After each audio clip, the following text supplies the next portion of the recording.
A king sits on his throne watching a young man kneel in front of him and swear that everything he has belongs to his majesty. The king is delighted. He grabs the boy by both hands, calls him by name, and tells him it is a good name, because this is the tamer who walked in with a divine dragon on his shoulder. And a divine dragon on your side means neighboring countries stop being a problem, and the whole world starts looking negotiable. He even explains his life's mission to him in a low, confidential voice, and the mission turns out to be reclaiming a holy land he believes belonged to a hero he believes was his ancestor, on the basis of a legend so vague that nobody has ever found a single concrete fact inside it. Thousands of his own people have already died for that story. He tells it like a man handing over the secret of the universe, and the young man bows politely and says his power is his majesty's, to be used however he wishes. Then he asks whether he might clarify one thing. He kneels, snaps his fingers, and knights drag the crown prince into the hall in chains. The prince is beaten to the floor. A spear goes against his back. A guard shouts at him not to speak without permission, and the tamer reports in a flat and grim voice that this man led a squad against his home village, took his family hostage, trampled the fields, and burned the houses, and that the village he grew up in no longer exists. Then he asks for one favor, the execution of the king's only son. Every knight in the hall stops breathing. The king looks between the two of them with no idea what his own face is doing. What none of them knows is that the entire scene is theater. The knights holding the prince are three Valkyrie sisters in borrowed armor, and one of them is quietly reassuring another that she calculated the punch perfectly, and the prince on the floor is silently congratulating her on the technique. Because the prince asked for this. He went to that tamer himself, knelt on a dirt floor, and begged him to destroy this country. And the village that was supposedly burned is currently sitting on the back of a continental dragon, several thousand feet above everybody's head, where it has been quietly declaring independence for weeks. The plan is simple. Give a stupid king enough opportunities to make catastrophic decisions in public, and let him make every single one of them. Ordering the execution of the prince his people adore is decision number 1. Now the man running this con is a beast tamer.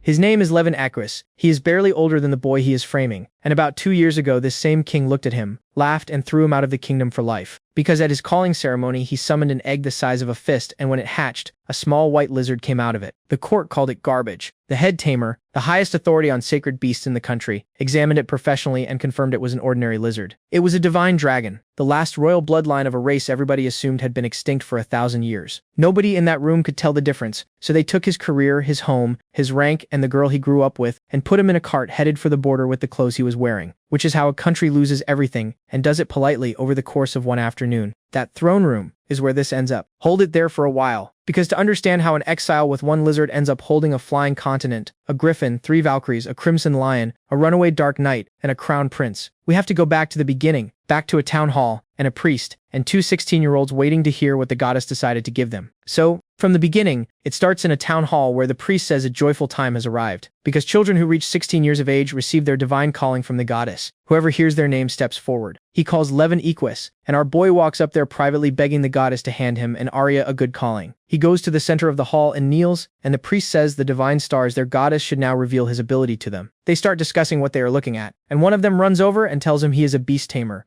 rank calling. He is delighted about that and thinks about how he did it. Later, a crowd gathers in the square, and his father presents them. A beast tamer, and beside him Arya Remus, holy knight. Both of them are what this village is proud of and what it hopes for, and both now serve the good of the kingdom. Naturally, he starts crying and says that even separated, they will pray for them. Our boy gets worried about that and calls to his father, who says he cannot believe 2 S ranks came out of their village. He walks over, hugs both of them, and says he is grateful to the pair of them. As a lord and as a father, they have made him the happiest man alive. She says with a small smile that she is the one who should be thanking him, because that day he took her in as an orphan and became her guardian. And now finally, she can repay that kindness. He starts crying even harder and calls to them, and a girl comes over, calls him father, and says she gets to say goodbye too. She congratulates them and tells them to train hard in the royal capital. His mother comes over and says he is far too soft, and she is worried. The protagonist is slightly embarrassed and tells his mother there is no need for worry, because the two of them will be together. His mother goes to her and tells her to always protect her younger brother. He is indignant about that, and Arya happily agrees. They leave in a carriage, and the villagers wave and tell them to take care of themselves and be careful. Once the carriage is far enough away, he is still crying and says he is still very worried. His parents, worried themselves, reflect that the two of them will be serving the king. It appears they are more than friends and not quite lovers. Both of them had better take care of themselves. Meanwhile, she looks back out of the carriage and says, the village is out of sight now. He calmly agrees, and she asks, worried, whether she can genuinely be a good knight. He says her name and asks whether she noticed the new fence in the fields, because that cracked window in the meeting room, and the doors with splits running through them, have all been put right. She is startled by that and asks whether that is genuinely so. They are an investment for the country now as S-class professionals. So it appears the country intends to support their village. As long as the two of them serve, everybody back home is protected, so they had better work well together. She happily agrees and calls it a promise. The MC looks at her with a small smile, thinking that, looking back on it, that day was the last time he saw her smile. Sometime later, inside the castle, the king throws a glass onto the floor, calls him a pathetic tamer, and tells him to try again. A small egg appears in front of him, and the king asks what kind of strange egg that is and who summoned it. He introduces himself and says he is the one who did. The king asks, thoroughly displeased, whether that is an egg for scrambled eggs. The man standing beside him asks, confused whether that is genuinely the egg of a sacred beast. The advisor says he has never once seen an egg that small. The king throws something else onto the floor beside him and says loudly that nobody plays games with him. Does he have any idea how much time and money went into training him? They waited 2 years for this, and this is the entire result. He returns the money. He failed. A useless idiot, and he pays it back. Our boy lowers his head sadly, thinking about how 2 years have passed since he left his home village. He finished his training as a beast tamer, and today was the day he summoned his partner. The king calls a soldier over, points a finger at him, and says he gets rid of him and destroys the egg. He covers the egg with his own back, asks him to wait, and says that small as it is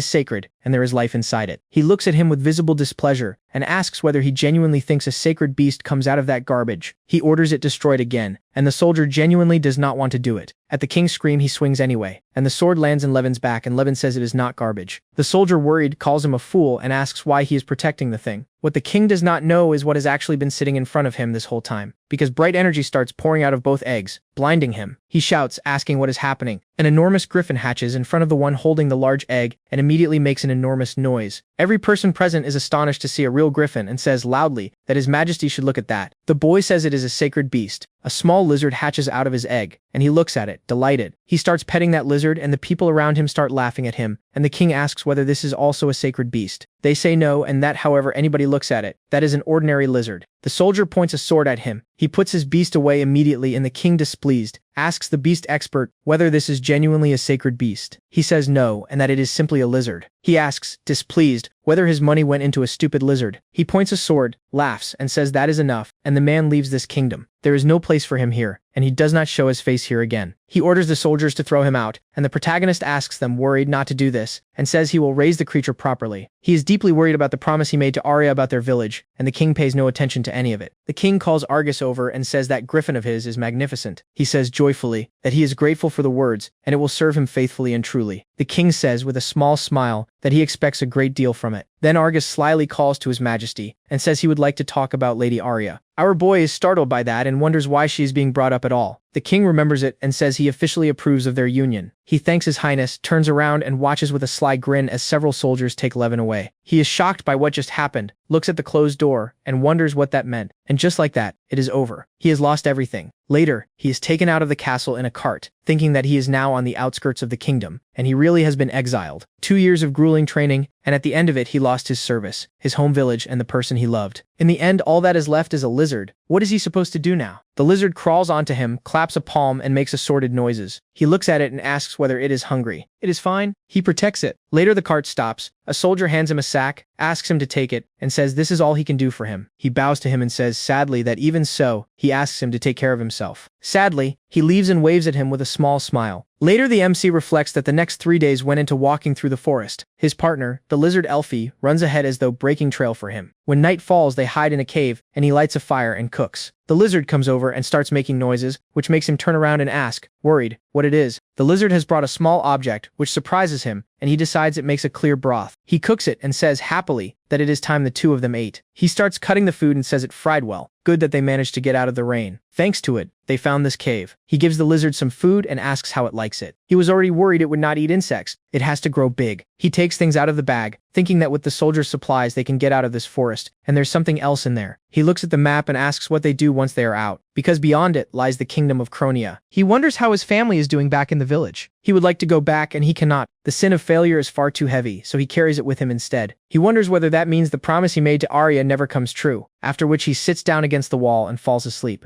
Later, once the rain has stopped, he wakes up, feels a great deal of pain, and says that sleeping on bare ground was every bit the mistake he expected it to be, and it is time to get out of this forest. He also needs breakfast. What our boy does not know is that his lizard has two shapes. He looks down, notices a girl lying across his legs, and wonders who this girl who has suddenly appeared is. He is shocked when he registers it and says loudly that this will not do. He starts panicking and insisting to himself that he has done nothing. So where did she come from? Is she lost? Did she run from somewhere? Right away he notices she has wings, and she wakes up and calls for her mother. He starts waving both arms, looking extremely worried, and she calls him mom and asks what happened. Incidentally, what are they having for breakfast today? He becomes even more confused by that, and reflects that she does not even know him. She says happily that she wants rabbit meat the way it was yesterday. He is startled by that, remembers what happened yesterday, and asks whether she is Elfie. Later, he cooks and she starts eating and says she knew her mother was a good cook. He asks, embarrassed, whether perhaps she should not call him that. She does not understand why, and says he is her mother because he is the one who called her. He says no, and that she is supposed to be a small white lizard. She says no, and that she already explained this to him. She has a human form and a dragon form because she is a sacred beast in two guises. Levin reflects that he genuinely did summon a sacred beast. She says joyfully that she waited so long to be summoned, and she is grateful to her mother for it. He is embarrassed by that again and thinks about how glad he is that he fulfilled his duty. Perhaps now he can go back to the kingdom. He lowers his head, tense about it, and she notices and asks whether everything is all right. He smiles at her and agrees, and they finish eating, and she says it is time to go. She takes his hand, points off to one side, and says she wants to get there faster. She leads him where she wants to go, and he reflects that even in human form, nothing has changed. They go deeper into the cave, and he is startled to see an enormous door. He asks, worried, what that is. She warns him that she is opening it, and he asks her to wait and starts to say something about it. And she does not listen, and speaks in a language he does not know. The stone on the door starts glowing, and the enormous door opens. Within seconds they are inside, and he starts to ask something, confused, and stops, because there is an enormous dragon in this room. He turns to Elfie, sees her expression, and starts to ask about this place. She stands in front of the dragon and says she has not been here in a very long time. He looks at her in surprise and wonders whether coming here was her plan from the very beginning. She calls to him and tells him to bend down slightly. He does it puzzled, and she picks him up in her arms and says they are leaving. The protagonist is deeply embarrassed by that and asks her to stop, and she says there is something she wants to see, so he should hold on tighter. Still he refuses and says it is far too embarrassing. Of course, she flies up, and he shuts his eyes in fear, calls to her and asks whether he can fly too. She says everything will be fine, and he is not falling, so he can open his eyes. He sees an old city sitting on the back of a dragon, and she says it is the continental dragon Lindworm, the homeland of the divine dragons. He looks at it thinking that he read about something like this somewhere, because a long time ago dragons ruled the skies, holding intelligence or magic, and they protected people. Except after the war against the Demon King, the divine dragons were destroyed, and now they exist only in legends. He calls to her and asks whether she is one of them. To nobody's surprise, she agrees, and he, shocked, reflects that if the king heard this, he would change his mind immediately. He asks whether the dragons were not destroyed permanently. She says they were not destroyed, and few of them are left, and they survived. Once every kind of animal lived here. Flowers were fragrant everywhere, and then the magic ended. Her city and her people, all of them fell into a deep sleep. He looks away sad and says that is very sad. He sees a dragon on the ground and wonders how long this place has been waiting for its rebirth. He says he does not know why, and it feels like he understands all of it. Ruins are all that is left, and he is certain beauty stood here once. Seeing her homeland at its best is something he would genuinely want. She says she is glad of that, because every part of it stayed with her. The desperation in how he shielded her. The exile he took on her behalf. The kindness in his eyes the first time they looked at each other. How good the food was that he made her. Having him as her master makes her very glad. He is startled by that, because it had felt to him as though nothing was left. No work, no family, nobody close. He puts his hands on her shoulders, says her name, and says he promised her he would raise her properly. Although first they need stability, a job and a home. She looks off to one side and says there is a house over there, a continental dragon, Lindworm, and that could be their home. He is shocked by that, and she says happily that she wants a big house. He asks her to wait, confused, and says the place is uninhabitable. She says everything is fine, and there are ruins there now, and none of that is a problem for mom. They make a contract with Lindworm and rebuild the city. He is shocked by that, and wonders whether he is genuinely making a contract with a dragon that size. He imagines the dragon becoming furious at being asked to hand over its strength and killing him, and he is extremely worried about it. She says, confident that he definitely manages it, because she believes in him. The MC looks at her, frightened, and asks why she is that certain. Elfie says happily that it is because mom is a holy beast tamer. He says hesitating that this is true, and he has no real abilities. She says a holy calling is a duty handed down by the goddess. Not everybody receives one, and he was chosen. There is a reason for everything, and he has to believe in it. He remembers every insult thrown at him inside that castle, starts getting nervous, and decides he cannot think about it forever. He gathers his resolve regardless, and says he will try.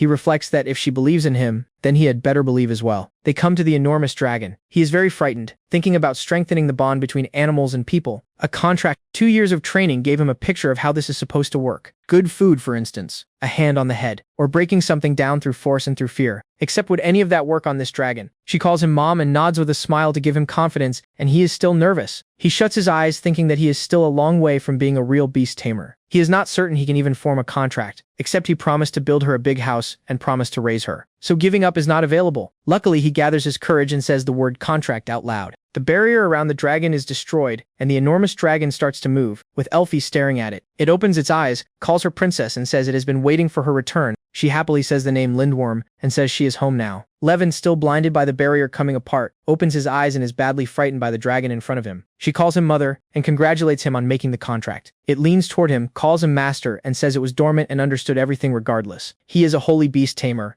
and he is his master. He reflects that with a contract, magical beasts can understand human speech. Has he genuinely become that dragon's master? He is happy about it, bows and says loudly that he is counting on him. He reflects, smiling, that it is fortunate nobody killed him over any of this. She comes over, calls out to him, and says she wants to live on his back. He says he would be nothing except delighted about that. He looks up and says all of them should go up to the surface together. She asks whether he is certain he is alright after waking up. He says his strength has obviously weakened after a sleep that long and there is enough of it for flight, so there is no need to worry. He creates a passage now. The protagonist is extremely frightened by that, and Elfie takes him in her arms and tells him to hold on tighter. He calls out to the dragon and asks what he meant by a passage, and why everything is shaking. Naturally, he has a bad feeling about it. He calls out to Lindworm and it does not answer him, and lifts its head, and releases an extremely powerful stream of energy. They come out the other side, and she looks up, surprised, calls happily for her mother, and says this is the sky. He looks at his own hands, shocked, and says he is so glad to be alive. The dragon flies over to them and says everything went smoothly. He calls out to him in a genuinely frightened voice and asks whether that was not too strong, and whether he really only just woke up. He says he surprised himself and did not expect his strength to climb that far, and all of it comes from the contract with him. The magical power his master carries is astonishing, and it is enough to bring their family back. His gratitude is enormous, and welcome to the continent. The two of them fly toward the city, and he starts looking around and says so this is where her homeland is. She calls to him, delighted, and says this is his home now as well, so welcome. He is genuinely surprised by that, remembers Arya, and reflects that it has been so long since he heard anything like it. He laughs, confused, and says it is even slightly embarrassing. Now the two of them live here? First they need somewhere to spend the night. She raises both hands happily, agrees, and asks whether he remembers their promise. He says loudly and determined that they need a big house, and she can rely on him. They walk the streets of the city, looking around, and he says there are ruins everywhere. He notices something lying on the ground, says her name, and asks what it is. He picks bricks up off the floor, and says they build houses out of assorted materials. They also need wood for the supports. He finds a large tree, decides it is perfect, tries to drag it and cannot lift it at all. He drops to his knees, asks forgiveness, and says that for now they find somewhere else to sleep. She is sitting on a fallen tree, and asks what happened to the house. He says sadly that building from scratch does not finish inside one day. She says a day would be excessive. He is confused by that, and she takes his hand and says she will show him how it is built, and they should come this way. He calls out to her, confused, and asks whether she genuinely knows a method like that. She keeps pulling his hand and tells him to simply follow her. They reach the place and Elfie says this is a sacred tree. It regulates the weather and the temperature across Lindworm. He says, shocked, that everything works differently for holy dragons. She starts hunting through the tall grass and finds something within a couple of seconds. He comes over, sees several old and ruined small towers, and asks what they are. She says houses get built with these. Of course, he cannot believe it, and she takes the MC's hand and says he is the one who uses it. He touches the magic stone at the top of the tower, and it starts putting out bright light. A system window opens in front of him saying it is the Lindworm City Management System. He reads it, and an unknown voice greets the owner. A hologram of a girl appears in front of him, says this is administrative management, and asks him for a command. What can be constructed at present comes to the following. A window opens listing a small house and a small farm. Elfie laughs, calls him over, and asks whether that is not excellent. Because on Lindworm, they can build with magic. There are restrictions for now, and since the two of them have a contract, more options should appear. For now, they build a house. She calls him over, and he says, shocked, that a holy dragon settlement is amazing. He clicks the window, selects a small house, and she stands nearby, happy, and says she genuinely wanted a house. He promises to try, clicks it, and wonders whether legendary settlement or not, building really works like this. Does he genuinely not have to click anything else? He looks at the hologram and politely asks it to create one small house, after which it disappears, and a projection of a small house appears in the air beside them. He looks at it worried, calls Elfie and asks what it is. What is he supposed to do with it? She waves both hands happily and says she wants a house with a good view, and she wants it even bigger. He says loudly and extremely worried that this is not what he meant. A few minutes later, he works out how to control where buildings go. A hologram appears beside him and says that once the place is chosen, construction gets activated. He walks on and says there is no water nearby, and it seems suitable regardless. Elfie comes over, calls him mother, starts pointing in a direction, and says she has found a place by the lake. He says, slightly confused, that it could work and everything there is buried under boulders. He comes to the spot she likes and says he will build there for now. If anything goes wrong, it can always be moved. He activates construction, and a new house materializes at the marked place and drops onto the ground. He is badly frightened by that and says it genuinely got built. In their opinion, that is a small house. Elfie walks to it, turns to him, and thanks him, delighted. He is glad to hear it, sits down on the ground, and reflects that the tiredness is arriving now, because it has been an extremely long day. Dragons have astonishing technology, and they can handle this. She calls out to him and says she is hungry and wants meat. He says the last of the supplies went that morning. She is extremely surprised by that and asks him, looking confused, to give her some meat. He goes to the tower, opens the system window, and asks whether it can be used for food. The hologram says the city is short on mana, so a great many functions are unavailable. Levin says only a house and a farm can be built, and food is not available. Sadly, Elfie starts crying and says loudly that she wants meat. He gets worried about that and says he understands everything. They fly together and he says they looked around and there are no animals here. She holds him in her arms and says they used to breed them. He looks down and says there are no fish here either, and buying some would be good, and there are no shops nearby either. She says that in that case they go to the surface, because with her flying they get there quickly. He does not refuse and then remembers something and asks worried exactly how fast that is. He has a bad feeling when she says happily that they should fly, and just like that she flies extremely fast and he screams in fear. Meanwhile, in the kingdom of Elven, the king sits on his throne and says a strategy is about to be laid out for wiping the enemy nation of Cronia off the map. They guarantee their army's victory. He calls the Holy Knight Paladin Arya Remus and tells her to present her idea. What Levin does not know is who is standing in that throne room right now. She stands in front of the king, with a completely lifeless expression, and says they poison the enemy's river. The knights are shocked by that, and an enormous grin arrives on the king's face. Meanwhile, in the kingdom of Cronia, Elfie reaches a shopping street and looks at the meat for sale with an extremely surprised expression. The vendor notices and asks whether she wants to try some. That gets her attention instantly, and she turns around, calls loudly for her mother, and demands the meat. The protagonist is worried about it, reflecting that they are directly underneath Lindworm, which means this is the kingdom of Cronia. To Elvin, this is an enemy state and standing here is unsettling. Although if the two of them stay quiet, nothing happens. And if something does happen, they simply fly off into the sky. He comes over, puts his hands on her shoulders, and says he is counting on her. A girl notices them and asks, friendly, what they are doing here. They turn to her, and she greets them and asks whether they are looking for something. He says, confused, that he would like to buy groceries in bulk. The girl leads him to a shop, where the saleswoman greets them cheerfully and calls them travelers. She asks whether he wants groceries in bulk. He presumably runs a successful business. Does he want food for 3 days or for a week? He says that if possible, he would like a month's worth. She is surprised by that and asks whether the two of them live in the mountains. He says confused that they are simply traveling. The girl who brought them asks whether they are brother and sister. He says one could put it that way. The vendor says she understands. A brother traveling with his sister. It sounds like that is not the whole story. He privately agrees, and she pats him on the shoulder and says life is a complicated thing. She will give them a discount, and they can buy as much as they want. A few minutes later, they have collected a great deal of food, and he reflects that this lasts them a long time. Right away, she hands him his change, and he is surprised by it, and says there appears to be too much. She says happily that she is covering the rest, so he does not need to worry. Although in return, he comes back to her again. Her name is Mercedes, and she is a traveling vendor. The second girl standing beside her says her name is Corinne. The MC introduces himself and Elfie, and both of them are genuinely surprised when they see her smile. He calls to her and says it is time they went home. They thank them for the purchase and ask them to come again. In the end, they get home and she is delighted about it. He calls to her exhausted and asks whether she could slow down. She agrees and says entirely serious that she was hungry, so this time there was no other option. After which he gathers firewood, lights a fire, prepares everything else, and reflects on how lucky he was to find dry branches. He will have to collect proper firewood later. He takes the groceries out, thinking that Karen picked out this chicken, with vegetables and fruit out of Cronia. Time to get to work. First, the skin comes off the chicken. The meat is slightly expensive, and today is worth the splurge. The chicken gets seasoned with pepper and herbs, and a little oil goes into the pan. A little later, as he is finishing, Elfie catches the smell and wakes up because of it. She comes running out of the house, reaches him, calls to him, and asks for the meat. He looks at it and says it is done well. She starts reaching for that piece and says loudly that she wants to eat it. He stops her and says she lets it cook. He adds the other ingredients, calls to her, and tells her to get the plates. Since that is the situation, kitchen. They eat inside. Indoors, he cuts the roast up and finishes the chicken sauté with lemon cream. They sit down at the table. She starts eating, and he says it is hot, so she should be careful. Luckily, she tries a small piece, turns to him, and says it is very tasty. He remembers his past and reflects that it has been quite a while since he cooked anything like this. He remembers what happened in the king's hall again and wonders how Arya is doing now. She notices he has gone somewhere in his head, calls him and asks what is wrong. He apologizes, and she asks whether he is tired and whether he wants apples. He says he is fine, and he simply remembered the village of Lumiere. She asks whether that is Mom's homeland. He agrees and says he has not been there in several years and is slightly worried. If Arya has been following orders well, they are presumably doing all right. Elfie asks whether Mom likes this girl. He says no, and that she is a friend from childhood and she is like family to him. Still, she thinks about that, and he looks at her and wonders what that reaction was. He looks at her plate and asks whether she eats vegetables as well. She agrees, satisfied, and he says surprised that he assumed she would only eat meat. She says no, and that since her mother cooked it, she eats all of it. Levin calls her a good child, and wonders what happens if she needs 100 kilograms of meat a day. She is exactly like a human. She calls to him, hands him an empty plate and says she wants another piece of meat. Sometime later, he reflects that this is how it went, and a month of food disappeared completely inside a week, because the stomach of a sacred dragon appears to be bottomless. They arrive in the village of Shilin, and he reflects that every coin he owns is going into food. Can the two of them genuinely live like this? Elfie is extremely surprised by what she sees and says the butcher's shop is closed. He comes over and asks whether perhaps they have a day off. She says no, and that almost everything here is closed, and there are almost no people, and it is somehow frightening. Within seconds he looks around, notices Mercedes, walks over and says it is excellent that they are still open. She turns to them and asks whether they are all right. Karen comes over, calls to her and says those fields were destroyed as well. She is unhappy about what she is hearing and calls them freaks out of Elvin.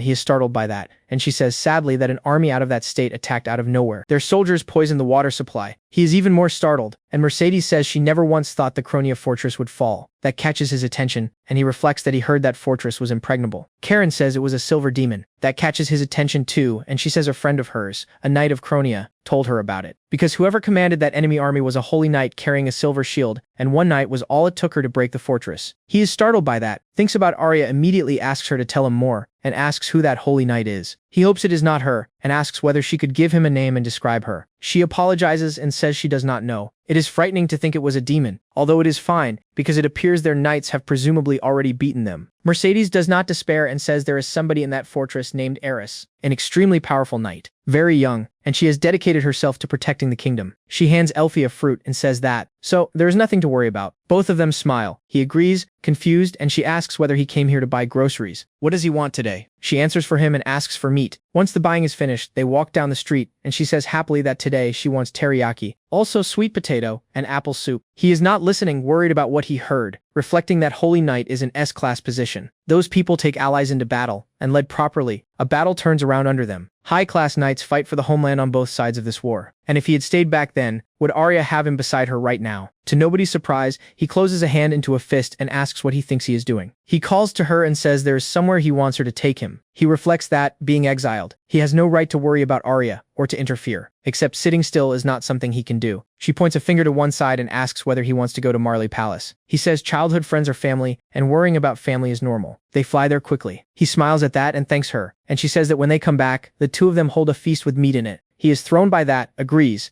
and she waves a hand behind her back and tells him to grab hold of her back. He does as she asks, after which she turns into a dragon and flies fast toward the castle. He is startled by that and starts to ask about this form, and she says it is faster. He goes quiet, and she calls to him and asks whether something is wrong. He is shocked by how comfortable it is, thinking that it is soft, the seat is firm, and his head does not hurt from the pressure changes. He asks why she never told him about this form before. She is surprised by that and says she told him about it immediately. Meanwhile at the castle, Arya is fighting another knight, becomes extremely tired and gives the order to retreat. Elfie flies quickly toward that castle, calls to him and says they are nearly at the palace and he should look. What neither of them knows is who they are about to land beside. She glances down, calls to him and says there is a girl lying in the forest. The protagonist is worried about that and says leaving her is dangerous because monsters could attack. They go down to her fast and he asks, worried, what happened to her. She wakes, tries to get up, and he asks whether she can hear him. She is injured, so she should not move suddenly. She is breathing heavily because of those wounds, and he reflects that she is conscious and shaking badly, and asks himself whether she was genuinely attacked. He asks what happened here. She says in an extremely tired and frightened voice that she does not want to fight anymore. She tries to cover her face with a hand, cannot hold it, and brings up blood. Once she feels slightly better, she says she defended the fortress and drove the Holy Knight off. He is startled by that, looks at the sword lying beside her, and wonders whether this girl is a knight. She goes down onto the ground and loses consciousness, and he turns, calls Elfie, and says they take her to Lindworm. Naturally, she asks whether that means they are not flying to the fortress after all. He looks at the wounded girl and says it appears Arya is no longer there. Meanwhile, in the library of the Kingdom of Elven, the frightened chief beast tamer Gideon calls out to Lord Zex, who points a sword at him and asks why he is here. He drives that sword into the wall beside him, says his name and his position, and remarks on the coincidence, since he is also here to do research. That book he was about to burn, what was written in it? He looks away confused and says he does not know. Of course, he opens the book and says he sees, and in that case he will read something out. A day comes when an outstanding beast tamer arrives, and with him one of the sacred dragons of blue blood. Whatever hatches will be tiny, no bigger than a white lizard. He always found it strange that a man like that could summon anything at all. He calls out loudly to Gideon, who is trying to leave unnoticed, and says this is far too great a loss for the country. He reports it to the king. He is deeply worried about that and asks him not to do it. Zex genuinely wonders where that tamer is now. Sometime later on the back of the dragon Lindworm, high above the ground. The MC decides to test his independence, walks up to the tower and says he wants to build a small field. He is genuinely surprised when he sees an enormous field, leans down and says it smells of earth and the depth is quite good. Elfie comes out of the house, calls him mother, and says the girl is still asleep. He remembers the day they found her, reflecting that the knight who was lying in that forest has not woken since they brought her here. There are a great many things he wants to ask her. He turns to her and says she should rest for now. She agrees and says, surprised that the field is already finished. He looks at it too and says that even so, it still needs plowing. She offers to help. He is glad about it and says it is time to develop the city. She agrees, after which they start working the field, finish, and he says it will do for now. They plowed a small part of that new field, and he says that even digging all of it up gets them nowhere, since they have no spare hands. She remembers something and says everything used to be grown together by holy and magical beasts. That catches his attention, and he reflects that, now he thinks about it, there are magical beasts he holds contracts with. Except he was banished and never had time to develop them. Wait. Summoning them to work a farm is somehow disrespectful. They offer her a rest and say there is delicious food. They come to the river, and he starts cooking, and says it turns out to be permanently sunny here. Does it even rain? She soaks her feet in the river, and says the sacred tree regulates the weather, so it rains when it needs to. He is surprised by that, and she says it is spring mode at the moment. He asks, why is it this quiet here? He notices something strange, and she asks what is wrong with him. He notices something strange, and says that for some reason the fire is not starting. What our boy does not know is that somebody he contracted 2 years ago has been looking for him, because the fire flares up enormously at that exact moment, which frightens him. He crawls backward frightened and asks what that was. Elfie stands beside him and tells him entirely serious to move away because something is coming out of that fire. The face of an animal appears in the flames, calling out to its master,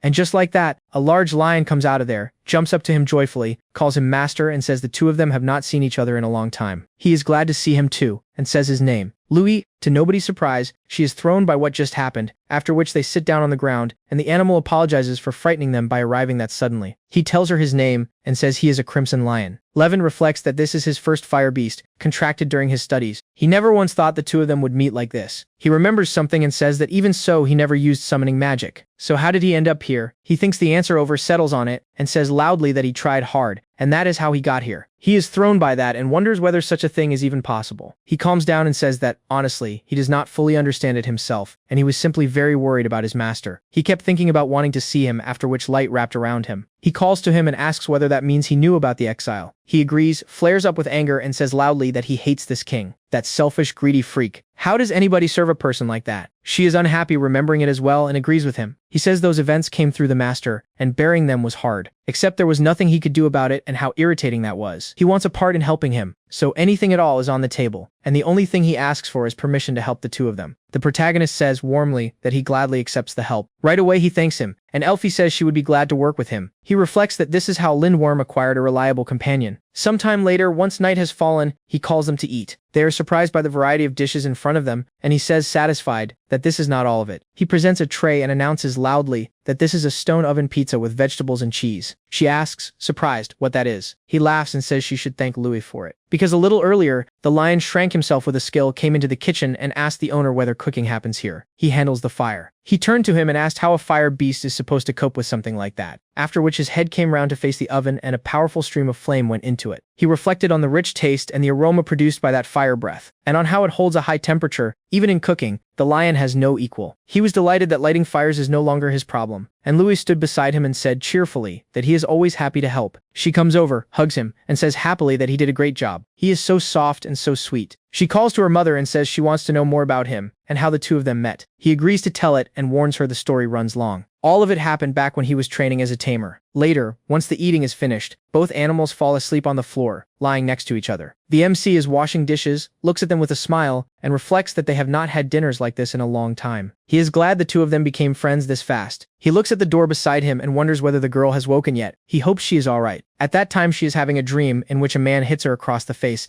and asks whether she is a dark knight. He cannot bring himself to call her that, and she never gets married. Later a boy came to her and said her father had spoken to him about her. Lord Jurian greeted Eris and welcomed her into the Order of the Guardian Knights. Although for a strong dark knight, she is far too young and far too beautiful. Is that because her life is short? She reflected that a dark knight is a cursed calling, because sacrificing lifespan makes a person exceptionally strong in battle. After which a servant came to the Lord and said the silver demon would break the gate shortly. He was worried about that and said Eris goes on the attack. After which she was told her final mission is defeating the silver demon, and then he becomes her partner. Once that battle ended in the forest, she went down onto the ground and wondered how many years of her life she had spent. Apparently none of it mattered anymore, and all she wanted was to disappear. Currently, Louis is watching her, and he calls to the master and says she is awake. Levin comes into the room, is glad to hear it, and asks how she is feeling. She looks at him and wonders who he is, and why she has not died. Her attention goes to how good it smells in here, and he says she should wait while the food is hot. She looks out of the window and wonders whether they are above the clouds. This is not heaven, is it? He brings her a tray and says here is oatmeal, and she should eat if she wants to. She takes the plate and wonders whether taking food from somebody she does not know is wise. He sits down in front of her and says she should not rush, and perhaps blow on it to cool it. She decides to try the soup, reflecting that she does not have long left regardless. He asks how it tastes, because he read once that porridge is good for your health. Sadly, she starts crying and says it is very tasty. She remembers her mother saying, when she was a child, that this is magic soup, and she will feel better immediately. She reflects that all she wanted was a quiet life with her family. Now every part of that is meaningless. He asks her worried how she is feeling. She says she is a dark knight who fought with her own life and dies shortly. So why did he save her at all? Eris covers her face with both hands and asks why.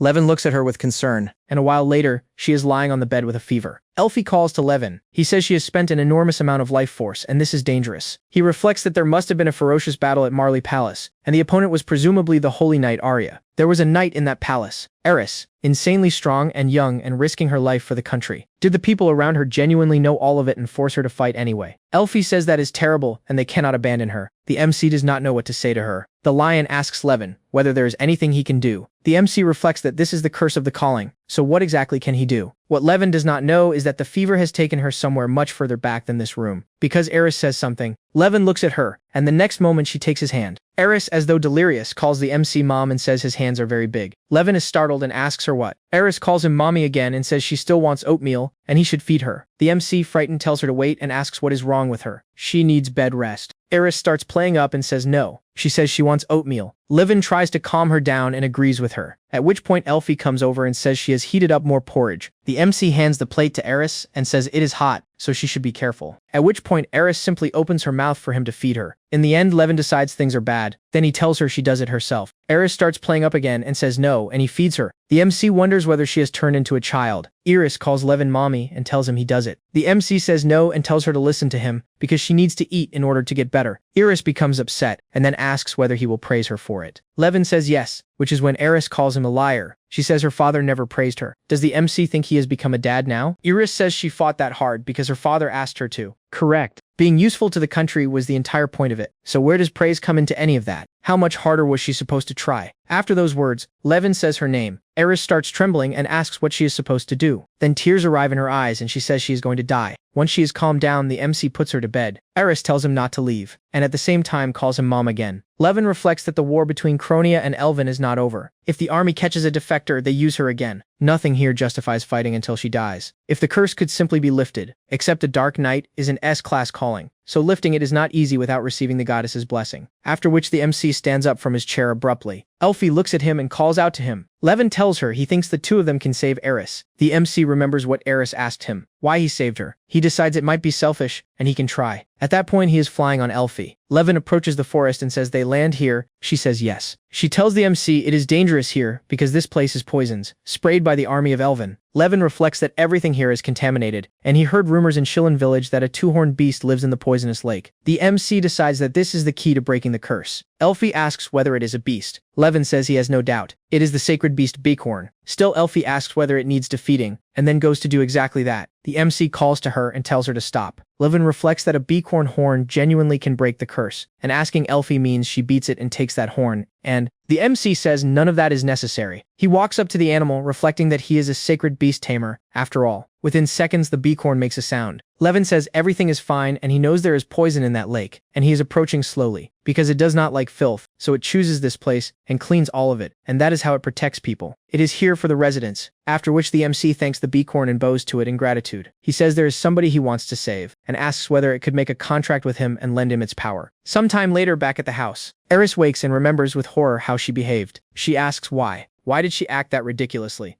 Louis asks whether she is alright. Eris decides he is very fluffy. Louis says it is good that she came back to herself, because he was already worried. After which Eris gets out of bed and strokes Louis. She hugs him and says he is very cute. She reflects that it has been a long time since she felt any warmth. She asks him whether this is heaven. Luckily, Louis says no, and simply looks at her. After which he asks whether she wants to go for a walk. A while later they go outside. Iris looks ahead as well and asks where they are. She reflects that they are above the clouds, as though she genuinely is in heaven. Louis says they are on the back of the continental dragon Lindworm. Eris asks surprised on the back of a dragon. Louis says his master made a contract with him. Eris asks who his master is. Louis says it is a long story. The master and she were both exiled from the country, and now they are here. Iris reflects that so this is it, a place to stay, after which she folds her hands together and says she simply ran away. Louis tells her it is fine, and if she wants to stay here then this is her place. Iris looks at him and wonders where she actually wants to be. What she wanted was an ordinary family, a house with love in it, and everybody living peacefully. She says yes, and that what she wanted was to live not as a knight but as an ordinary girl, and to start all of it over here, except this body. At that moment Levin comes home and calls to her. She asks her how she is feeling. Iris looks at them and asks whether she was carrying him in her arms, at which point Elfie says turning into a dragon costs energy, and this way is easier. The MC covers his face with his hands and asks her to forget what she just saw. More importantly, there is something he wants to discuss. After which he calls to Iris, loudly. Iris flinches and asks what. Levin says the Dark Knight curse on her can be lifted, and does she want to try? Iris registers that he can lift the Dark Knight curse. She asks how. The MC says they need the power of a sacred beast. Eris asks what sacred beast. Levin calls Edel and says she can come out, at which point Eris becomes frightened and shouts that it is a beacorn. The MC tells her there is no need to be afraid, because he made a contract with her. Iris asks contract. Edel greets her and asks whether she is Eris and says she is glad to meet her. Eris reflects that she has a very beautiful feminine voice. Levin asks Edel what she thinks. She says it is true and her life force is being drained because of the summoning. Eris tells her to wait and asks whether she can feel it. The MC asks whether her strength is genuinely being drained. So is any of it still left? Edel says yes, and that she can cleanse the curse, or in other words reverse it. Do that and her life force comes back. Iris decides that cannot be true, and wonders whether she genuinely lives longer. She remembers being told she would become his consort, and that a short life did not matter. Levin asks what exactly she has to do. Edel says she uses her knight's power, and at that moment they lift the curse. Eris hesitates and asks whether she means actually using it. The MC looks at her and asks whether she has doubts. Eris says yes, and asks what happens if it fails. Luckily, Elfie takes her hand and says that in that case she should trust her, because she can sense the flow of life energy in anybody, and she can do it with hers. Elfie tells Levin that if Eris gets sick, they stop. The MC says he feels calmer with her involved, after which he asks Iris what she thinks. They protect her. Does she want to try alongside them?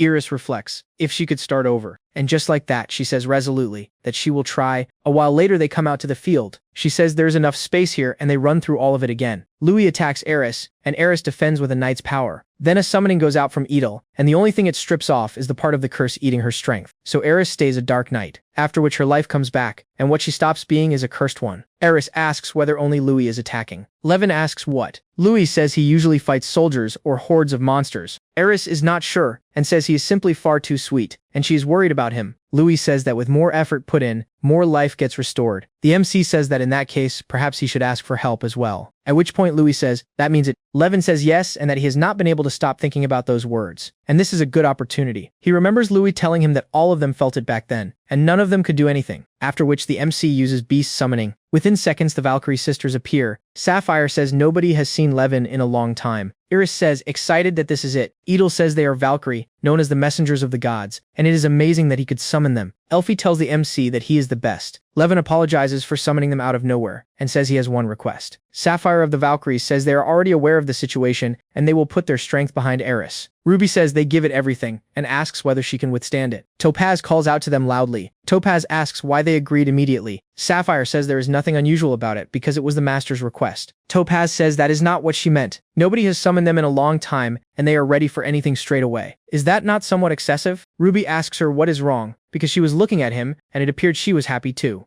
Sapphire asks whether that is so. Topaz says that is not the case at all. She is slightly embarrassed by a question like that. The MC says they need to listen. He apologizes for making them worry and thanks them for answering the call. He says he is happy to see them again. Naturally, Topaz turns away shyly and says she will help him regardless, and afterward he treats them to something tasty. Levin says yes, and that he promises it. After which he asks Eris, well, with strength like that behind her, she should manage it, right? Eris says yes. She takes hold of the sword, thinking what a turn of events this is, and obviously what is going to happen to her. She makes up her mind, and whatever happens she accepts all of it. What Eris does not know is what her own body does once nothing is draining it. A while later, everybody starts attacking her, and she turns every attack away. She thinks one word, wow. She remembers being told she would be his wife, and that it did not matter that she had little time left, and that dying young was even better, and that this was wonderful. Was it not wonderful? After those words, Eris enters the state of a dark night, at which moment Adel puts magic onto her to remove the curse. Once the fighting stops, the MC coughs and asks whether everybody is alright. He decides the smoke is far too thick, and it is blocking everything. What happened? Right away, he hears something. He sees Eris running toward him, and she has wings. Then she reaches Levin and holds onto him tightly. She tells him her body is so light. She is shocked, and she cannot even believe it. She waves both arms in delight. The MC tells her to wait, and asks what kind of outfit she is wearing. Eris looks at it and asks whether that is armor. At which moment Elfie comes running over. She reaches Eris and says they did it. The curse has gone off her, and she congratulates her. Eris asks whether that is true. Levin asks Edel whether it worked. She says yes. Elfie says Eris has her life back, and she has fully unlocked the potential of a dark knight. At which point Topaz, standing behind them, says she turned away every attack they threw. The MC looks at them and says every one of them was great. After which Eris turns to all of them and thanks them for their help. Levin says he wants to thank them as well, because all of this worked because of their power. Topaz says yes, and that she has not worked like that in a long time, and now she is tired. He did not think she was working for free, did he? He keeps his promise. The MC smiles and says she gets a stew with a great deal of chicken in it, and everything else. Correct. Topaz asks him, surprised, whether he remembered. Levin says yes. Eris asks the MC whether he is a holy beast tamer. Levin asks her why she is asking. She says he is simply kind to everybody, and tamers are usually arrogant and foul-mouthed. The MC asks whether they are like that in Cronia, although Elvin is no exception either. He wants to say that those people go far too far, and what he wants is for everybody to be happy. Nobody chooses their calling, and everybody chooses how to live with it. After those words, Eris looks at Levin with delight in her eyes. The MC scratches his head and says that even so, without summoning Elfie, he would never have ended up on a dragon's back. After which he looks at Eris and says, right, and he would like to know her preferences too. Eris asks what he is talking about. Levin says she was ill and all he cooked was oatmeal, and now she can eat whatever she wants. Correct. And since he is the one cooking, he should know what everybody likes. At which moment Eris starts shaking and says his name. She says that, so it turns out. A while later, the MC realizes something and apologizes to her, saying he misunderstood. He assumed she was staying here permanently. After those words, Eris says she prefers hamburgers, and he should simply use her first name since the two of them are presumably the same age. And they are partners now. After which she holds out a hand and thanks him for bringing her here, because she is deeply grateful to him. Perhaps she is not very experienced, so she is asking him to take care of her. Levin holds out a hand in return and says yes. At which point Adel asks whether living here would be nice, and whether perhaps she should stay too. The MC looks at her with a question on his face, at which point Ruby thinks for a moment and says that perhaps they should as well. Sapphire says yes and that they will protect him properly. Topaz, shocked, asks them what. Ruby comes over to Topaz and asks whether it is nothing. At which point Topaz asks, excited, where they will live. Do they live in the same house as him? Of course, Levin says he will prepare a separate house for them. At which point Topaz starts hitting him lightly with both hands and asks what. The MC looks at her and asks what she is doing. Elfie watches all of that, and laughing tells Levin that there are going to be a great many people here. The MC says yes, and that it will be a lively place. Looking at all of them, he reflects that he hopes Arya ends up here one day. The kingdom of Elven. Arya asks whether that means another attack on Cronia. The man says that after the battle at Marley Fortress, those people did not even flinch, so now is the perfect moment. Arya asks the commander to wait. Arya tells him that, with all due respect, a great many soldiers are injured, and another invasion is unwise. The commander looks at her and says it appears she has forgotten her place, because with the power of a holy knight she makes soldiers forget their pain and fight. A few scratches get in nobody's way. Arya says those wounds do not heal if the fighting continues and there will be consequences. The commander laughs and asks whether she intends to teach him about humanity. Did she not poison the water supply of Cronia? Arya trembles at that and says it was a tactical proposal, and everybody was against it, and His Majesty decided to do it. The commander tells her to shut up, and asks whether she is trying to dodge responsibility. Her job is obedience. The king ordered an attack whatever it costs. Arya tells him they will prepare a counterattack urgently. The commander says she must not disappoint him. Once he has turned away, Arya reflects that since joining the knightly order, tasks like that are the only ones she has been given, because a holy knight draws her strength out of loyalty to the ruler she swore herself to, strength meant for carrying out His Majesty's wishes, and it surfaces whether she wills it or not. True, even where the strategy is inhumane. even where she is against it. She remembers saying that they would poison the rivers of the enemy kingdom. How does anybody act like that? In the end, she decides it was wrong. What she did was simply terrible, and saying no was not available to her. She does not want Levin seeing her like this, and if she loses her power, Lumiere Village gets destroyed. She reflects that the MC is presumably working as the kingdom's beast tamer. What Arya does not know is that the worst news of her year is currently walking toward her, because Argus calls to her and says there she is, and he has been looking for her. Has he heard that she is going to Cronia again? Arya reflects that this tamer is roughly the same age as Levin. She has spoken with him a couple of times at meetings, so why is he here? He seemed unpleasant, and she does not care for his pushiness. Argus says he will bring the Wyvern Knights as reinforcements. She decides to speak to him calmly and leave quickly. Argus says there is also the griffin he summoned, and she can use that as well. Still, Arya smiles and thanks him. She says there will be more tactics available. Then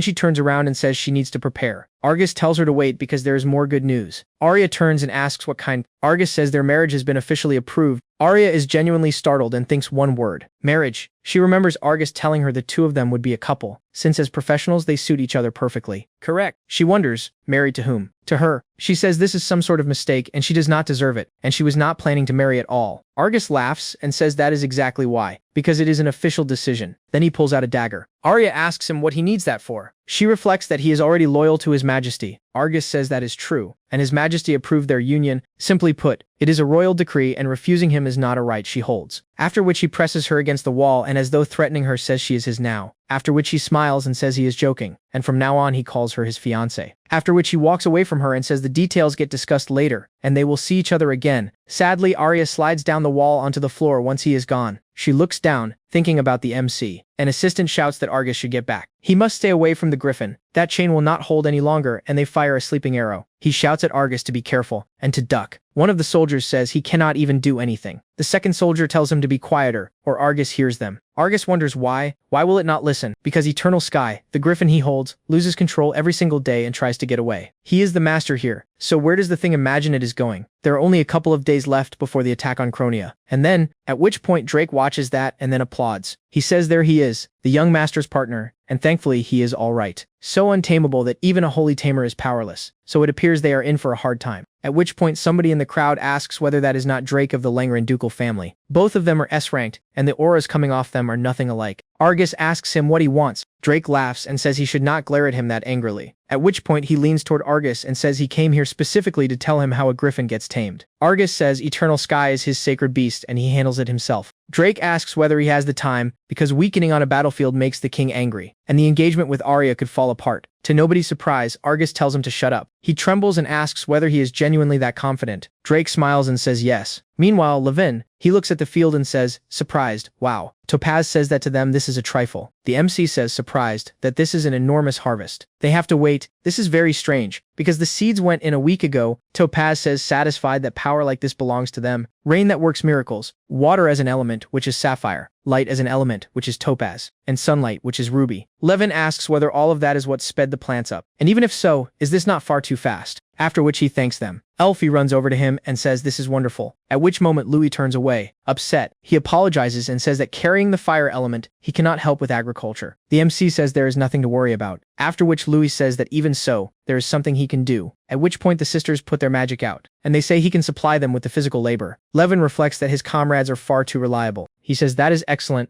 and they harvest together. And just like that, every one of them agrees at the same moment. A while later, the MC says here it is and the flour is ready. Elfie asks what he is making with it. Levin says he already decided, because he wants to treat all of them. Topaz says that is very thoughtful of him, and Sapphire says, smiling that she cannot wait. Louis comes over to the MC and says he will help. Levin thanks him, and asks whether he could heat the stone oven up. Louis says yes. The MC reflects that the recipe is very simple, because the ingredients get mixed and the whole thing goes in the oven. He remembers letting the Valkyries try it once, and how much they liked it. Louis watches him and says this is simply top-notch. Levin says it goes into the oven now. He reflects that, while it bakes, he cooks something else. Everybody is sitting at the table, and Iris says it smells delicious. Topaz sees the food and says the aroma coming off it is toasted and sweet. The MC tells them to start eating, because he made whole wheat scones. Ruby says those are hers. Sapphire says Levin has not made them in so long. The MC says he also has fillings. Levin runs down the list. Clotted cream went to Sapphire, ham to Ruby, honey to Topaz, jam to Eris. Nobody at that table got missed. Topaz tries a piece and asks whether it is not perfect, at which moment Elfie asks what about her. The MC says he built her a scone tower. Naturally, she thanks him and starts eating. Topaz reflects that he dotes on Elfie. Iris reflects that he is some sort of miracle parent. Levin reflects that she still complains about it not being enough. Once all of them have eaten, Elfie says she is extremely full. Eris says that is very good. The MC says all of it comes down to their help with the harvest. At which point Elfie says she wants to thank every one of them again. She thanks them for helping Lindworm. Eris says they saved her life and she wants to repay it in kind. Ruby says it keeps slipping her mind that Elfie is a princess of the divine dragons. Sapphire says the story she heard was that they died out fighting demons. Topaz smiles and tells Levin she cannot believe he summoned Elfie. The MC says he is still in shock about it himself. He covers his face with both hands and says Lindworm is a terrifyingly enormous city and its insane technology is like some sort of cheat. He is frightened even thinking about it. Elfie tells him to control himself. Topaz tells him to calm down and asks what insane technology that is supposed to be. Levin says Lindworm holds city management functions, at which point an artifact appears and asks the MC whether he called her. Right away, Topaz jumps down and asks who this is. Levin says he forgot he was carrying a magical artifact around with him. The artifact congratulates him and says the city's rank has gone up. The MC sees the information window and says it is true because the level has risen slightly. The artifact says that because the number of residents rose, the reserve of magical energy passed a certain value, and the state changed. Manager Levin, 9 residents, rank was sitting at F, and it now reads F+.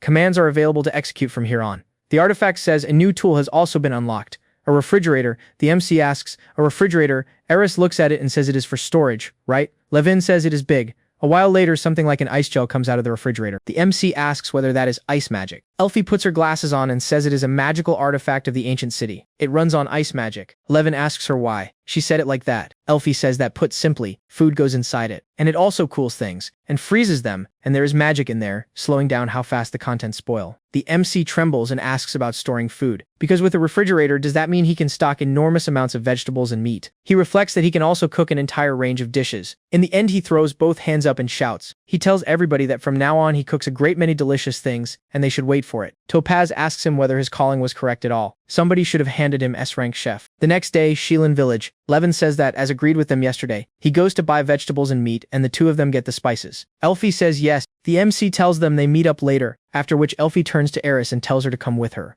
Of course, Eris says yes. Last night, Iris said she wanted to go shopping too, because now the curse is gone. She wants to go everywhere, and in a small village nobody knows her face. Elfie told Levin that if anything happens she can lift her into the air, so he should let her go. The MC laughed and said he does not mind in the slightest, just in case they disguise themselves properly. Eris said she is slightly worried. Elfie asked whether she is worried. It is fine, because she protects her, so she should calm down. Eris decided she is genuinely cool, at which moment Elfie pointed at a counter and said she can see meat, so they go and try it. Later they sit down on a bench and eat what they bought. While they are sitting there, Eris says the two of them were supposed to be getting spices. Elfie says that in that case they go now. Iris is enjoying being in the city. What the two of them do not know is that somebody in that crowd has been watching them the whole time. Because a voice behind them says so the rumors are true. A while later, Levin meets the girls and says he bought a great deal and got a discount. Seeing them, Levin asks what is wrong with them. Elfie says the two of them heard something unpleasant, because there are rumors that Elvin is going to attack Cronia again. The MC says this is a good moment for it, while Eris is away. He reflects that the king presumably thinks the same, and sends Arya to the front. Eris says that is true, and it is because of her, since she is the one who ran from Cronia. Elfie tells her it is not her fault. Still, Eris starts to argue. Levin pauses and asks her, sadly, what she wants. Iris looks at him and asks what. The MC says it is her duty as a knight and asks whether her father and Jurian did not drill that into her. Iris's expression drops and she says perhaps so. He says what he wants is for her to think carefully about what she wants, and then tell them about it. Iris folds her hands together and says an aristocrat's position does not interest her, and what she wants is to live peacefully here with Levin and the others. After which the MC stands up and says that in that case it is decided, and tomorrow they leave for Marley Castle. Eris tells him she is not going back there. Levin asks whether she understands that she is the one who has to say it to the people who used her, that she no longer allows anybody to give her orders. That is what she says. And then she hands in her resignation. A while later, the MC and the girls fly to the city. Levin asks Eris whether she is alright. Eris asks him loudly what he is saying. She cannot hear him. At which point the MC decides to repeat himself and asks whether she is alright. Except he does not get to finish. Because Elfie lands, she tells them Marley Castle is under attack. Levin asks whether Elvin's army is already here. Sadly, Eris says that cannot be. The MC says that means Jurian, the man who hired her, is the commander of the Night Corps. Correct. Iris says yes, and that if the castle falls the invasion of Cronia continues, so the main thing is protecting Jurian. Levin tells her they fly straight through the gate. Elfie says she understands him and flies straight through it. The MC looks at the attackers, thinking about Arya, and wondering whether she is genuinely here as well. Perhaps the two of them meet again. Then one of the girls shouts that she has found Jurian. They need to be quick because somebody is already chasing them. Jurian shouts at them not to come near him, at which point the attackers shout that they surround him and destroy him. They point their swords at him. Jurian, terrified, reaches for his sword and says they stop and they do not come closer, after which he swears and looks at that sword. He says this has to be his by now. The attacker says he abandoned his soldiers and ran, which is a genuinely vile thing to do. Then he points a sharpened sword at him and is about to attack. Luckily, at that exact moment, Levin arrives. Every attacker present asks where that came from, at which point Eris appears. The MC asks her whether she is alright. Eris says yes, and that he arrived exactly in time, at which point Jurian looks at her in shock. A while later, his assistants come running up and ask whether he is alright. He asks whether they are laughing at him. He nearly died, at which point Gregor notices Eris. She calls out to him timidly. The next moment, Gregor slaps her hard across the face and asks whether she is back. Then, where has she been this whole time? Eris looks at him and says she can explain everything. And even so, Gregor cuts across her and asks where her pride as a knight went. Eris says, decisively, that she no longer has any. Gregor, startled, asks her what. What did she just say? Eris cuts across him and tells him to be quiet, because she is here to quit the knights. Gregor asks what. Eris says she is not listening to him anymore. All she wants is to be happy. Pride status. She needs none of it. Gregor tells her to stop. How does she not understand that every part of this is for her future? Eris asks him, the future? He says yes. Gregor says she marries a high nobleman and earns merit as a knight, and she will be happy. Eris asks him to wait a moment. Levin asks him whether he is serious right now. Gregor asks who he is. The MC says he is ignoring what Eris feels, and that is extremely selfish of him, and asks whether she is going to be happy. She became a knight and ended up on the edge of death. Gregor looks at Eris and asks in what sense. Levin says she was recently forced into a reckless war that drained her life force, and that is when she ran. At which point Gregor calls to Jurian and says he did not know that, and it is not what the two of them agreed, and asks what it means. He tells him he had nothing to do with it. Eris tells him she will stop Elvin's invasion and protect Cronia, and it is her last mission as a knight. Jurian trembles and asks what she means by that. Eris says he accepts her dismissal from the order and breaks off their engagement. Jurian asks what she is talking about. She stops acting on her own because he accepts neither a broken engagement nor her leaving the order. Eris asks whether he does not understand the situation, because doing that means Marley Castle falls, and there is no room for negotiation. Jurian grabs her by both shoulders and tells her to stop joking. She is a lowly noblewoman, so how does she dare give him orders? And how exactly does she intend to live without his support? Eris asks him to let go of her. Jurian says that is it, and she will be nothing except his wife. Eris asks him again to stop. Jurian says the two of them are going to the castle, at which point the MC appears and takes hold of his hand, saying he has nowhere to go back to because Eris already has a place. Jurian looks at him and swats the hand away. He calls him a commoner and says he should not touch him, at which point Levin raises a hand. Jurian tells Eris they are going, and the two of them scatter these people, Elvin. Then he asks what that is. Eris says that if she agrees to those conditions. What Jurian does not know is what this commoner has parked above his castle, because Lindworm appears in the sky. Jurian looks up and asks, frightened, what that is. The MC says it is the continental dragon Lindworm. And incidentally, he holds a contract with him, and they live on him. If he will not listen to Eris, then there's nothing further to do here. After which he tells Eris it is time they left. At which point Jurian starts to say something and asks them to stop. At which point the men of Elvin keep hunting Jurian from behind. One of the attackers says he found him, and everybody needs to come here. Every one of them attacks him, and nobody lets him get away. Within seconds, Jurian is looking at them, badly frightened. Levin says there are far too many of them, after which he asks Eris. So, Eris says she is fine, at which point the MC kneels down in front of Jurian and asks him. So, Jurian asks what this is about. Levin takes out the agreement and asks whether they are doing this, at which point Arya addresses the soldiers of Elvin. She says this sword, the goddess who carries the will, leads them to victory. They should not be afraid, and they go forward. At which point a man stands watching all of it. He laughs and says they ran, and he is looking at it as though for the first time, and there she is, a holy knight. He looks at her and says the castle falls shortly, and the impregnable fortress of Cronia turned out to be easy prey. Leading troops to victory must be pleasant. Arya says no, and that it is only her duty. The man shakes his head and says it is very impressive. Arya reflects that inspiring soldiers and protecting the country is her mission as a holy knight. Meanwhile, Jurian finally signs that agreement and says it is deeply humiliating, and asks why he should be signing anything. The MC says that if that is everything, could he hand the papers over? Jurian is thoroughly indignant. He throws the agreement at him and asks whether he is satisfied. Naturally, Levin looks at the signed document and says yes, because the agreement states that he consents to any strategy being used to stop the enemy, officially approves Eris's departure from the Order of Knights, and breaks off the engagement with Jurian. The MC comes to Eris and says this is her freedom. Eris looks at that paper and, lowering her head, says it is not yet. They need to hurry to the castle gates, because the Cronia gate does not hold long, not until somebody pushes the Holy Knight back. Levin reflects that the Holy Knight is Arya, Eris says the silver demon is that holy knight, and she trapped her in the previous battle, so her strength is depleted. Therefore, the Dark Knight does not appear on that battlefield anymore, after which Eris laughs and says she thought as much, and she intends to use it. She tells the MC to take her father somewhere safe, at which point Gregor calls to her and tells her to wait. He cannot allow her to fight anymore if her lifespan gets shortened further, at which point Edel steps between him and Eris and says there is no need to worry about that. Gregor asks what this is. Levin says calmly that it is Edel, the holy beast. Gregor asks whether that is genuinely a holy beast. Edel says she can absorb impurity, and as long as she is nearby, the Dark Knight's curse runs backward. He stands there listening to her. The MC says everything is fine, because using her powers no longer costs her life. Gregor looks at him and asks whether that is true. He turns to Eris and, bowing, asks for forgiveness for every bit of the suffering he caused her. All of it was his fault. Eris looks at him, surprised, and then turns away. She climbs onto Edel and says she obeys nobody from now on. Whether the two of them keep speaking at all is his decision, after which she tells Edel it is time to go. Of course she says yes. Gregor watches her and, laughing, says he has made a complete fool of himself. Levin says that is not true in the slightest, and it is time they left as well. And just like that, Jurian is running after them shouting that nobody leaves him behind. Kronia, the gates of Marley Fortress. The men shout that the army of Elvin is still attacking. The archers and the shield bearers are almost entirely destroyed.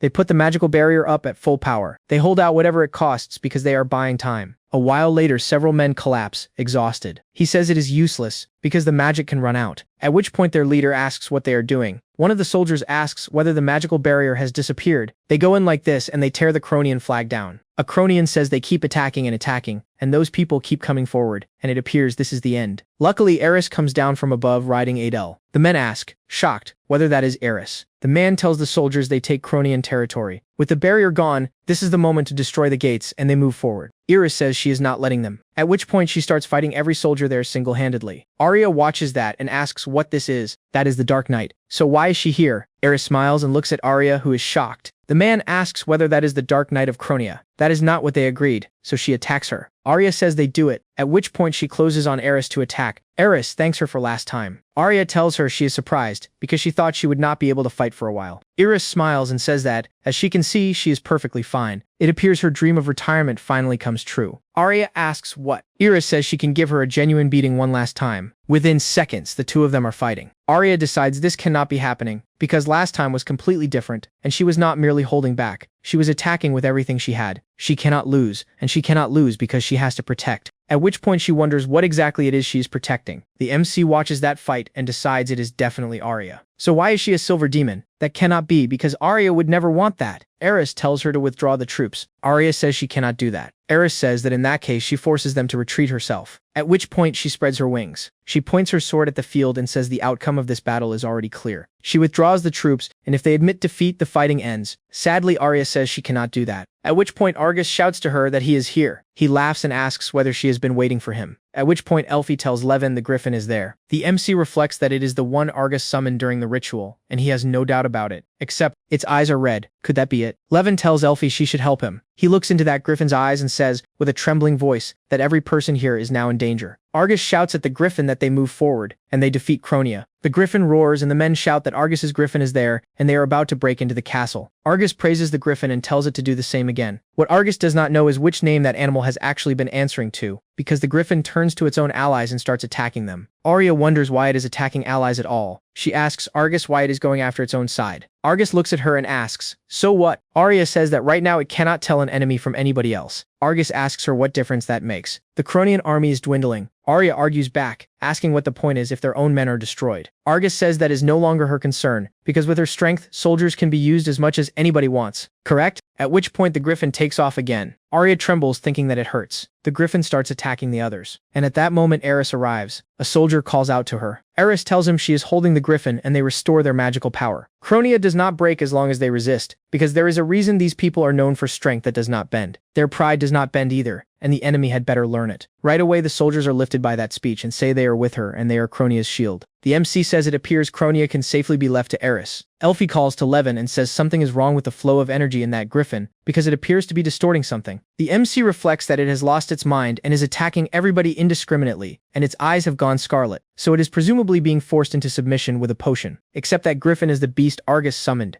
So how did any of this happen? He tells Elfie they stop this madness and asks whether she will help him. Elfie says yes, and that he can rely on her. She is prepared to do anything for him. At which point Argus, riding that griffin, looks delighted, because a while ago, Argus decided that this is how he wins. He took the potion in his hands and asked whether it was for eternal sky. Is he certain it is safe? He simply sits and watches. Drake said it is, and he tested it on other beasts, and the medicine fixes the griffin, and it will be somewhat rowdy, which is essential, because he has to demonstrate that he holds the reins skillfully. Argus decided he had done exactly that, because the main thing is victory. Back on the battlefield, Argus looks at Arya with disgust, and says she always does everything slowly. He shouts at her, asking what she is doing. She inspires this army, because it is her duty, and it is an order from His Majesty the King. Eris looks down and closes both fists, at which point the griffin rebels and decides to attack Arya. Argus shouts at it to calm down. Arya looks up and sees the griffin coming at her. Argus shouts at it to stop, and not to fly in that direction. At which point Levin and Elfie arrive. Elfie hits the griffin and screams that this cannot be happening. Arya sits there in shock and looking back asks what this is. She wonders what just happened. Elfie lands and changes into human form. She shouts joyfully that they did it. The MC thanks Elfie, at which point Arya wonders what this is. Could it genuinely be him? Except she could not forget. Elfie shouts that all of it was for Levin. The MC says he hopes that calms it down at least slightly. Arya looks at Levin and asks whether it is genuinely him. The MC crouches in front of her and holds out a hand. He says the two of them have not seen each other in a while. She puts her hand in his and wonders what she is supposed to do. Where does a person even start? She says Levin's name and says that she sort of, after which the MC flicks her. Arya looks at him, confused. Levin breathes out and asks what she is doing. She should sit down. Arya says she understands him. Once they are sitting, the MC says a great deal about her has reached him. That mission where the poison went into the water, and the wounded she put back on their feet. Apparently, she left a genuine mess behind her out there. Arya does not know what to answer him, and then says she did not want him knowing about this, or that joining the order would mean missions like that. Levin reflects that, so this is how it is. After which he apologizes to her. Arya, confused, asks what. The MC says it is obvious she was forced into every one of those deaths, and he cannot blame her. Arya starts to say something to him, and at that moment Argus arrives and shoves Levin. He says he steps away from her, because this is the man who hit his griffin. Arya says the MC served in the royal court of Elven, exactly like the two of them. Argus looks at him and asks whether that is Levin. Then he looks at his face and says he was wondering why it seemed so familiar. He was exiled. He is that failed tamer. Correct? Arya asks, exiled, after which Argus tells Arya they are leaving. Ruby comes to the MC and asks what he means, exiled, and whether that is not true. Levin says calmly that it is true, and there were a great many misunderstandings involved. Elfie says that is right, and the MC did nothing wrong. Arya asks whether that is Levin. Argus is trying to get attention. Elfie asks who this girl is. The MC says that incidentally he has a long story to tell, at which point Argus cuts across their conversation and asks whether they are transparent. He is not interested in any of this talk, and he should leave Arya alone, because she is his fiancée now. He had better get out of here. At which point Elfie is standing behind him, extremely angry with him. She says this cannot happen, and he should not be here at all. To nobody's surprise, she shoves him a long way backward. She says Levin is having an important conversation. Arya asks, human form and dragon form, whether she is genuinely the legendary dragon. The MC says yes, and says she is his partner. Elfie wags her tail and says it is nice to meet her. Arya looks down and says how cool Levin is. The MC calls to her and says they should finish this already, because the griffin lost its mind, because of a potion, and every person on this battlefield is in danger. Arya asks because of a potion. Levin says they stop the griffin, and she takes the troops out. Arya's expression drops, and she says she cannot do that, because this battle is His Majesty's order, and going against the king is not something she can do. The MC asks, going against, what does that mean? At which point Elfie cuts across Levin and says the griffin is flying this way, and asks whether it has woken up already. She shouts at Arya and the MC to get onto her back. Levin reflects that it is coming too fast, and wonders whether they genuinely make it in time. At the last second, the MC calls out to Elfie. Still, the griffin does not attack them. Arya starts to say something, and Elfie stops her. The griffin says the two of them have finally met. It calls Levin Mom. What nobody on that field knows yet is that this is not a mistake. It hugs the MC happily, and tears arrive in its eyes. Levin says he is not its mother. The griffin says it has been looking for him this whole time, and it has finally found him. He is its true master. The MC wonders what that is supposed to mean, because at the ritual for summoning a sacred beast among tamers, 2 eggs appeared in front of them. One of them was his summon, Elfie. The other belonged to Argus. That was the assumption. The griffin says it was an accident because an egg simply landed in front of that man, and Levin is the one who summoned them. Both eggs. The MC decides that cannot be true, because if Argus was never the griffin's master, then forcing it to fight with a potion was the only route left. Except since he was banished, How exactly have they been treating it? To the king, even sacred beasts are simply tools, and a griffin cannot disobey people. It does not want to serve, and cannot run away either. It was heavily medicated for this battle, and through all of it was looking for him. Afterward, Levin holds the griffin and apologizes for being late and for leaving it alone. He apologizes again and says everything is fine now, and he takes care of it from here on. In the end, the griffin trembles with joy and says yes.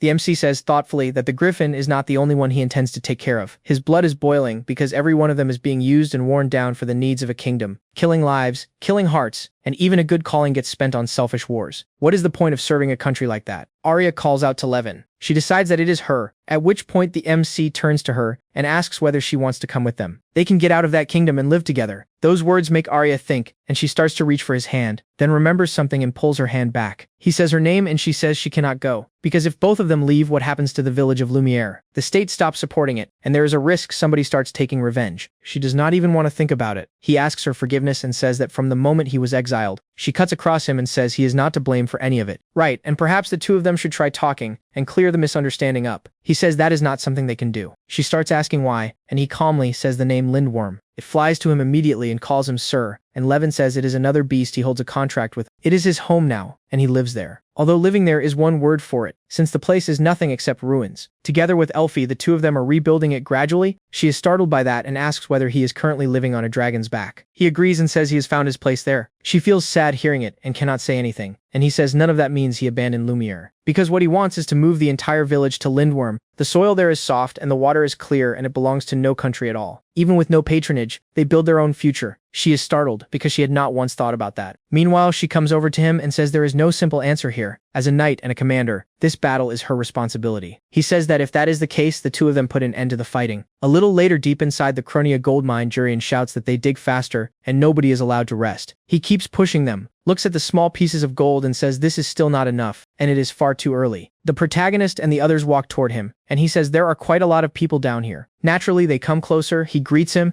and the man is frightened and asks loudly why they came. They cannot come here, because this is his domain, and they leave immediately. He says entirely calm that the man appears to be completely on edge. He is genuinely going to run again. Is he not? Eris tells him the reason behind this battle. Because what Elvin came for is this gold mine, and the mine belongs to him. A Cronian defeat means that army raises the place, so he strips the mine out and uses the money to escape. Right. He says no, looking confused, and the soldiers hear it, call out to him and ask what it means. Because this is the first any of them has heard about it. Is it genuinely possible that Kronia loses? He becomes indignant about that and says loudly that all of them shut up, because none of this concerns them. They simply keep digging. They are confused and ask whether he is not the commander of the knightly order on this border. Should he not be on the battlefield? This has stopped being about excavation. He becomes more indignant still and asks loudly where their manners went. He is a worthless creature who only knows how to dig. He points off to one side and asks loudly where Eris is right now, because he entrusted every part of it to her. If Kronia loses, all of it is his fault. He calmly agrees and says that if Kronia wins, the invasion repeats, and if they lose, the place falls into enemy hands. It never ends, and the quickest way to shut this battle down is putting the mine beyond use. He is shocked by that and asks what he is even talking about. This commoner should not be arrogant because he holds no right to be. He starts taking the document out and asks whether he has already forgotten signing all of it himself, because this is an agreement. Stop the invasion and any operation is permitted. Jurian is shocked by that and says this is why the place is being closed. He apologizes and they evacuate immediately. And just like that, the workers happily agree and start leaving, and he asks them loudly and displeased not to do this, and nobody listens. The MC says, smiling, that everybody looks happy. The workers turn to him and say obviously they are, because they are finally getting free of that man. He says there is also a quarry where he lives, and they can come if they want. They need experienced people. They agree to that immediately and start discussing all of it, after which he calls Elfie and asks whether she could put a barrier up near the mine, because he wants the consequences of the explosion kept to a minimum. Of course she agrees, and Arya says his name and asks whether he is genuinely going to destroy the mine. He agrees and says he wants her to be happy, and he is prepared to do anything to make that happen. She's shocked, he says things like that entirely calmly. He asks them to ignore it and says preparations start now.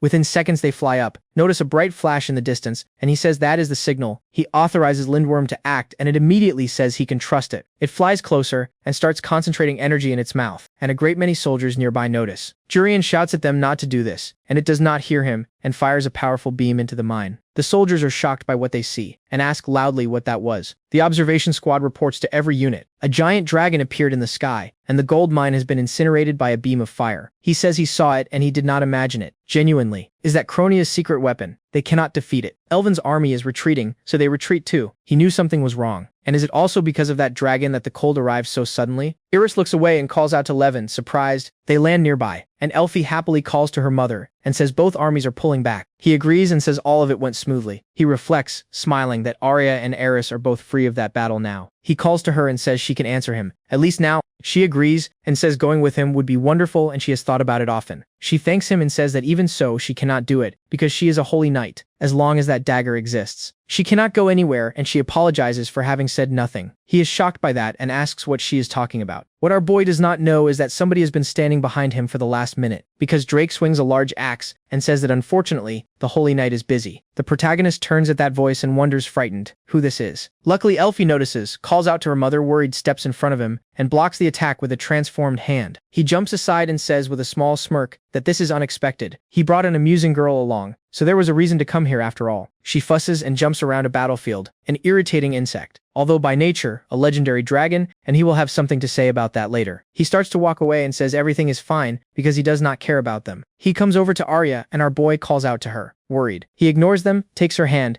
says her name, and says he came to take her. She says his name, worried, and asks why he is here. He says she could be at least slightly happy about it. Are the two of them not colleagues? The MC remembers hearing that name and decides it is Duke Langren, because no family in Elven carries a history older than theirs. Young head of that house, a knight with a reputation. He was not on the front lines, and he came here only for her. It does not matter who he is. He says he is not letting him take her, and he goes back alone. Drake turns to him with a smirk and says he does not know who he is, and what a ridiculous statement that was. He turns to him, asks him to wait, and says it appears nothing can be done. He takes out a small dagger and says this is what he is talking about. She is horrified by the sight of it and asks why he needs that. He is worried by the sight of it and wonders what is happening to her. He runs his fingers along the blade and says this is, so to speak, the loyalty dagger of a holy knight. Quite a rare thing. It is ritual, so there is no harm in it, and the goddess has a very strange taste. Did he genuinely not know about any of this? He starts laughing and says it is so funny. He still does not understand it, and she asks him to stop and says none of this involves him. He says this is the price for the power of a holy knight. Betray the one you dedicated that power to, and you lose more than your own strength, because you also lose the person dearest to you. That is how it works. A calling that curses you from the very beginning.